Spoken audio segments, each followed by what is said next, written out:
Welcome back to Unveiling Islam. We are currently exploring the Quran. And Brother Rachid. Yes. I've heard that the Quran... always hear stuff. I've heard that the Quran is a miracle, and then looking into this,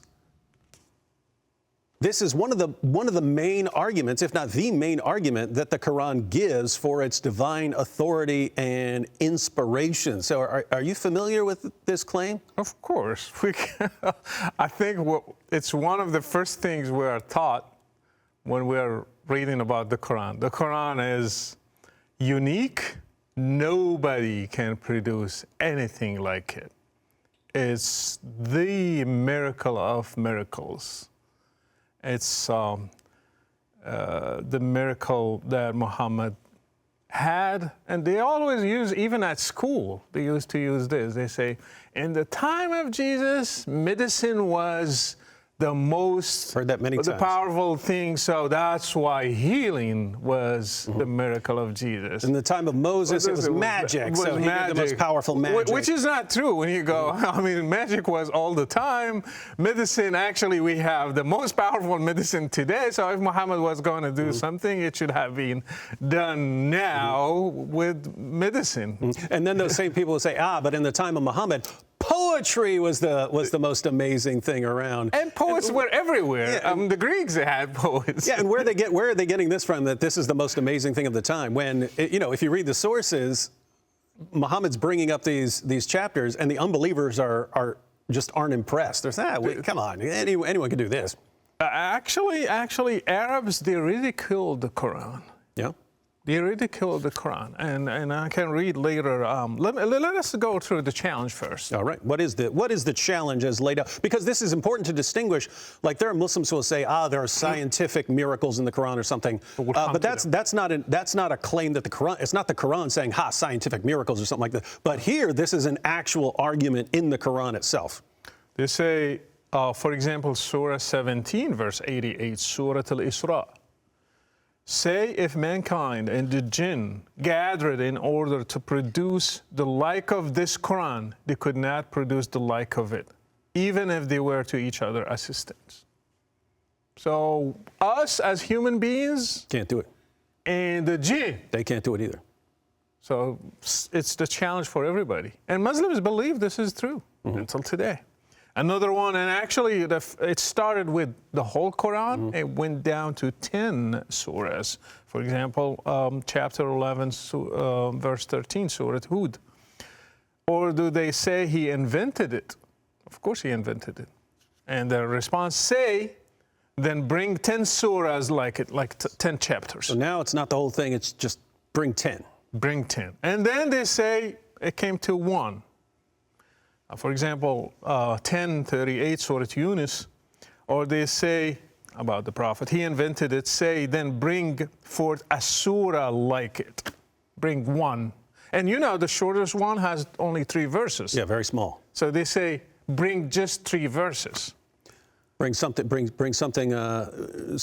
like that. And we want to give I want to give people a couple of examples of what we're talking about here with these shorter surahs. We also have so the Quran repeats this over and over again. It does get down to just the challenge to one surah. We find the same thing in Surah 2, verses 23 to 24. If you are in doubt, so this is always a challenge for the unbelievers. Like, this is supposed to impress us. Yeah. So this isn't supposed to just impress Muslims. It's supposed to be impressive to us. But he says, if you are in doubt concerning what we have sent down to our servant, then bring a surah like it, and call your witnesses apart from God if you are truthful.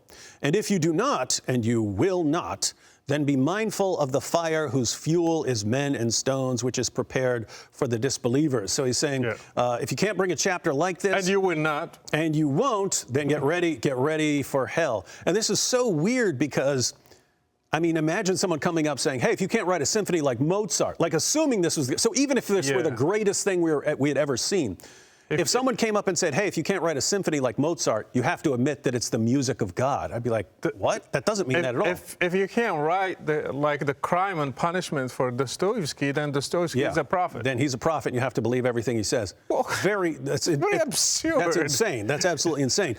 And the problem, if I do something like it, they will say, you imitated it. Yeah. And if I do something different, they say, it's not like it. Yeah, so there's no way. And that's the problem. This is supposed to be a challenge for us, but they set themselves up as the judges of the contest.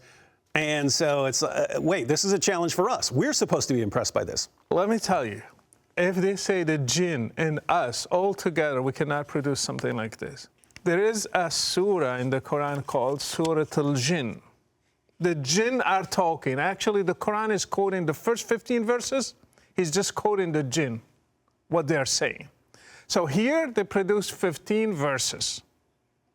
So if somebody says, no, he was like summarizing or paraphrasing what they are saying, then he's not really faithful to what they have said. Since they talk Arabic and they say these words, he should just have quoted them. We have quotes from Pharaoh. We have quotes from Moses. We have quotes from everybody in the Quran. So they're quoting in perfect Quranic verses. Yeah. That's how they're talking. And then the Quran records them, and they all talk exactly like the Quran talks. Exactly.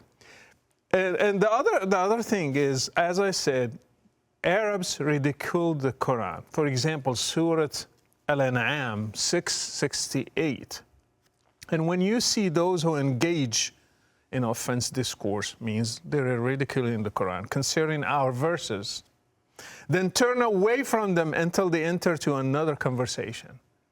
So they were not impressed. Actually, they ridiculed the Quran. And there is another surah, Surah Al-Nisa, 4:140.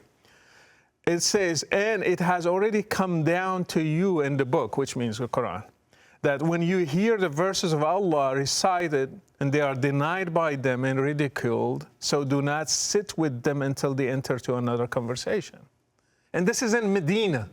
So people made fun. It was like a show where people gathered and started making fun of the Quran. And Muhammad actually is sitting with them, and then Allah has to intervene. He said, get up and leave, because that's not nice, actually.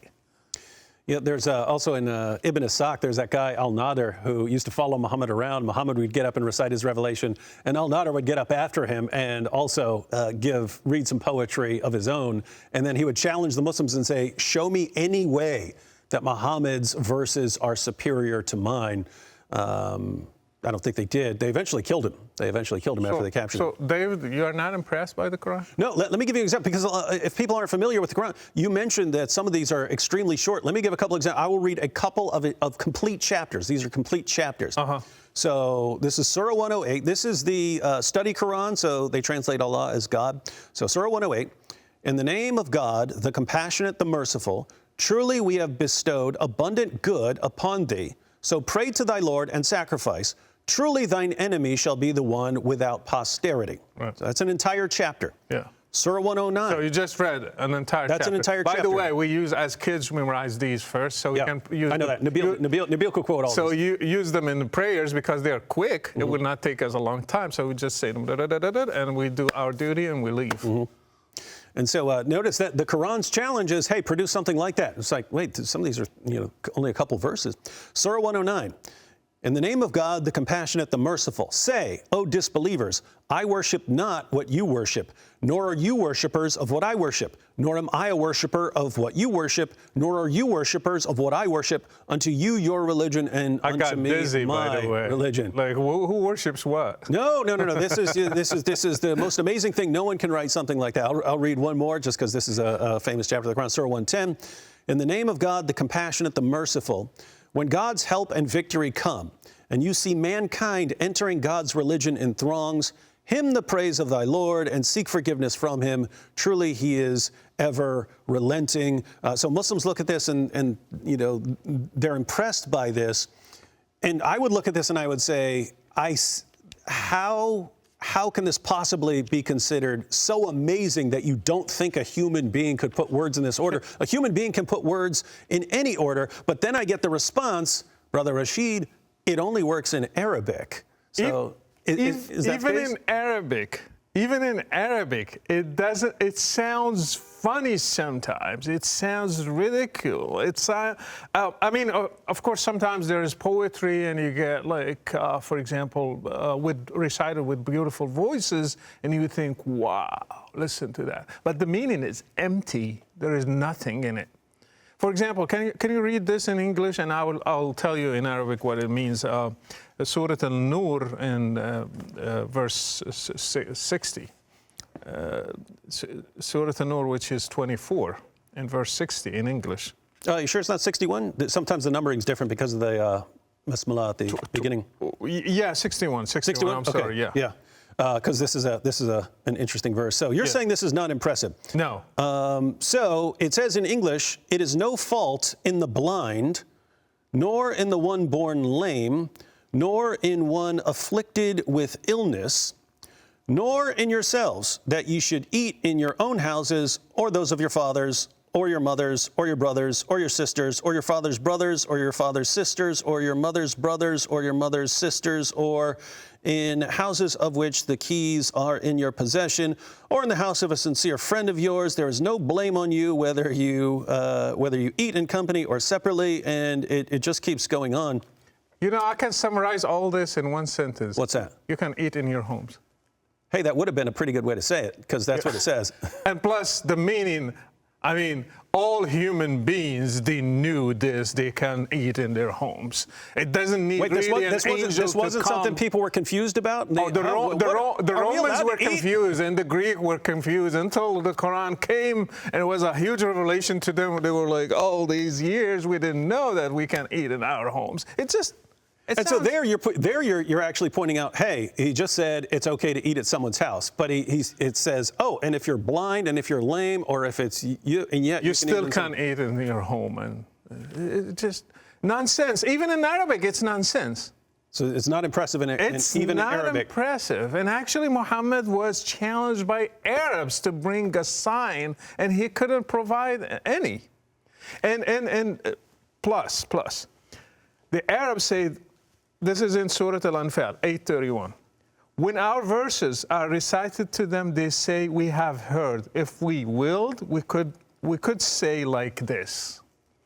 This is not but legends of former people. So these are just legends. They weren't impressed. Yeah. So they heard it and they said, hey, this is a bunch of legends. We've heard all this stuff before.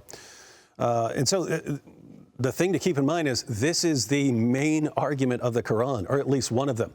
Yeah. The Quran is so amazing that it's a miracle in the Arabic language. We read it, it makes no sense, and the response from Muslims is, but if you knew Arabic, then you would see how beautiful it is, and you're saying it's not the case. I know Arabic, and I say no. All right, ladies and gentlemen, well, you heard it here. The main argument for the Quran is a horrible disaster, and that's the best the God of Islam could come up with. We'll see if there are any more problems with any arguments here in upcoming episodes.